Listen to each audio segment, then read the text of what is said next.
Welcome to Real Talk Real Women. My name is Miriam Khalladi, and today we have certified fitness professional, martial artist, fight commentator, and journalist Phoenix Carnevale on the show. Welcome, Phoenix. How are you? Thank you so much for having me. Thank you so much for your time. No problem. You were born in Brooklyn. What was it like growing up in New York, and how soon did you get interested in health and fitness? Well, I love New York. I have a love-hate relationship with this city. Uh, and I got into fitness actually, I think right at the end of high school. I wasn't really happy with my physique, and I just decided that I had to change it. And I first had to change my mindset about fitness. I had to believe that I could actually do it before I was able to do it. I was really negative about it. I was uncoordinated. I have really bad asthma. So I really didn't think I could do it. And I just had to change that attitude. And then I wanted to get into martial arts really, really badly. And my parents had always told us that we couldn't afford it. So I wound up not getting into martial arts until I was an adult when I had my own money and I was able to train. So I started martial arts in my early 20s. Wow, great. Yeah. Today you're a certified fitness professional, fight commentator, and journalist. When did you decide to make a career out of your interest in sports? Well, I was just so obsessive about, fitness and martial arts that it was the only thing that I wanted to do. So having a job doing anything else, there was no way I was going to focus on anything else. So I was like, I should just kind of do this so that I could stay in this world all the time. And becoming a fight commentator and all that sort of, it was a natural progression into it because I'm some people consider me like a martial arts nerd.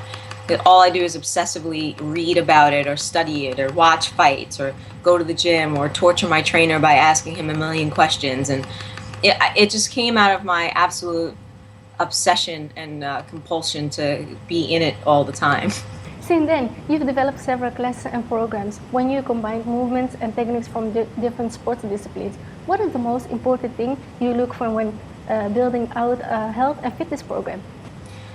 I want people to be a real human being, and a real human being moves and it moves their entire body and is able to move in many different ways, where you're using practical application with the true dynamics of what it's like to be alive.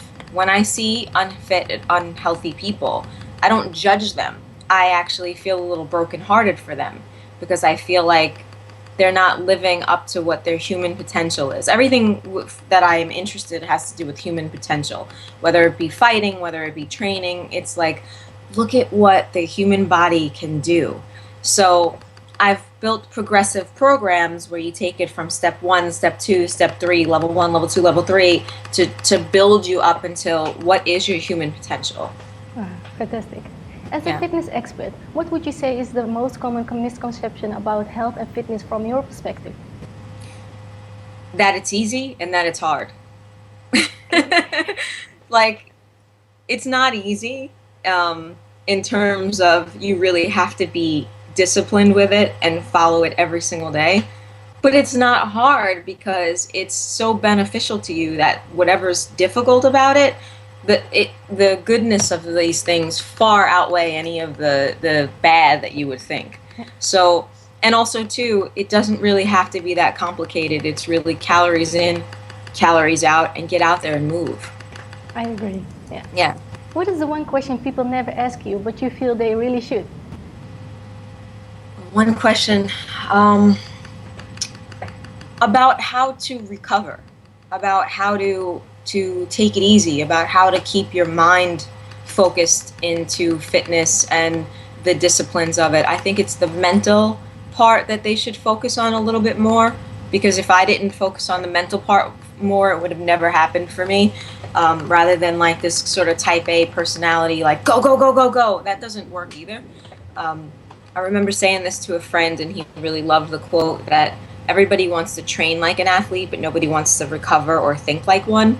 And I think that's what it is, the mental and recovery part that is so missing, but it's so crucial to working hard. You also teach self-defense. How important do you feel it is for women to be strong and able to defend themselves in today's society?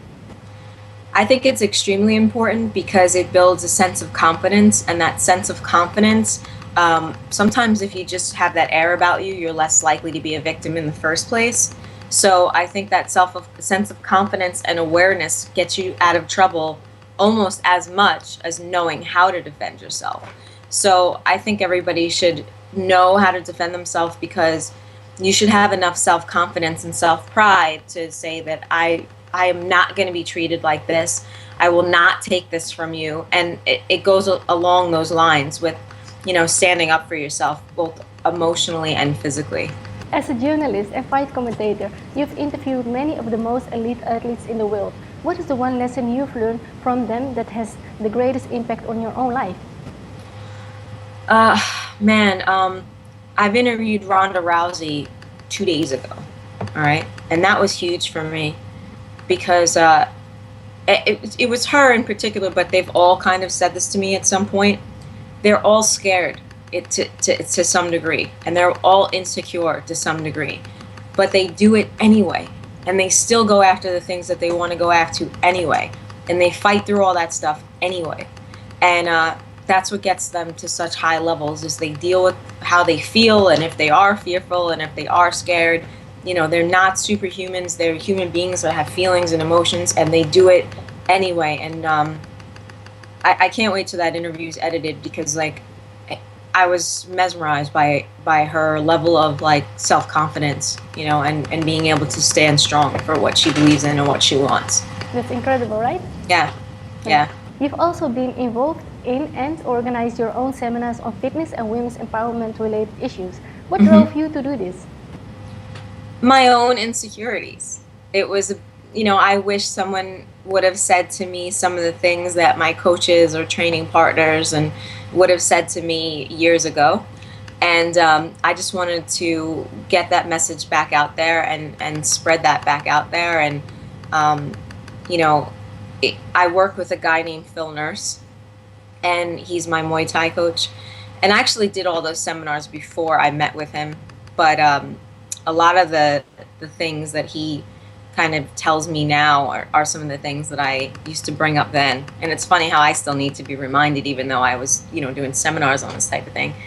I just felt that there needs to be a safe place for women to go, for us to feel like we have each other's backs. And, guys get it because they participate in a lot more team sports. So if a girl, goes out with her girlfriends, maybe they go to get a cup of coffee or they go chat somewhere. But guys have healthy levels of competition with each other, where they bring the best out in each other through sports. So I just felt like there should be a safe place for us to kind of talk about our feelings, for us to feel good about ourselves, and to have each other's back. Because I think that's missing a lot of the time, And you're doing a great job. Thanks, I appreciate that. I haven't done a seminar in a really long time, but I would definitely love to do that again. You've done so many great things over the year. What is the one accomplishment you're most proud of? I think probably training and fighting under Phil Nurse. The ability to push past the asthma or push past the any type of fear, insecurity, or do what he tells me to do, and to train with such high level guys, and to in a lot of ways be one of them, because I understand the sport in that way. Can you explain how you deal with negativity? I don't deal with it a lot, thank God, but I do get some negativity and some haters out there, and a lot of it is people, not necessarily everyone, but a lot of times people devalue women, especially when we're in sort of what's considered a man's world, that if we do something, we got it because we were attractive, or because we're attractive, that means we don't know what we're talking about. And I've had to deal with that a lot of the times. And the truth is, I just prove you wrong. I'll just keep proving you wrong, not because I'm out there to prove you wrong, just because I keep doing my thing and it happens to turn out really well. And I say, maybe for a woman, your looks will get you in the door, but it'll be your talent and your intelligence and your charisma that keeps you in the room. So, just getting in the door is not enough in a world where you really need to be educated and you really need to be talented. You really need to know your stuff because it's about proving yourself every single day, you know? Yeah. So that's really how I deal with it. I either don't deal with it or I'm just like, whatever, I'm still doing it. What are you doing? You know? Where would you like to be both personally and professionally in, say, 5 years from now? I want my own martial arts show. I want something like Sports Center and The Daily Show where it's fun,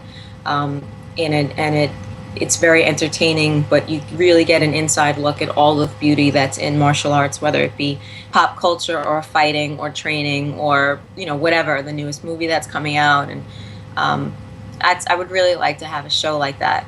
And personally, I would love to, be in a relationship where I have a partner who he wants to go on adventures with me, like, hey, let's jump out of a plane, let's go surfing, let's go ride motorcycles, let's go, you know what I mean? I just want like a sort of Bonnie and Clyde situation without the crime. Phoenix, where can people go to connect with you online? Right now, my website's not up, but I am on Twitter at Microphone Fiend, and I'm also on Facebook at Phoenix Carnevale. And I'm going to have a YouTube channel up soon, but all that stuff will be posted on the Facebook and Twitter. And I have a lot of interviews coming up, like with Chael Sonnen and Ronda Rousey, John Jones, like all this stuff should be up soon. So if you're an MMA fan, I definitely say check out my stuff. And if you're not an MMA fan, you should check it out too, because people who have misconceptions about MMA, you've got to see how not only athletic these guys are, but intelligent and funny and charismatic. And martial artists are really, really great people. It's a warrior culture.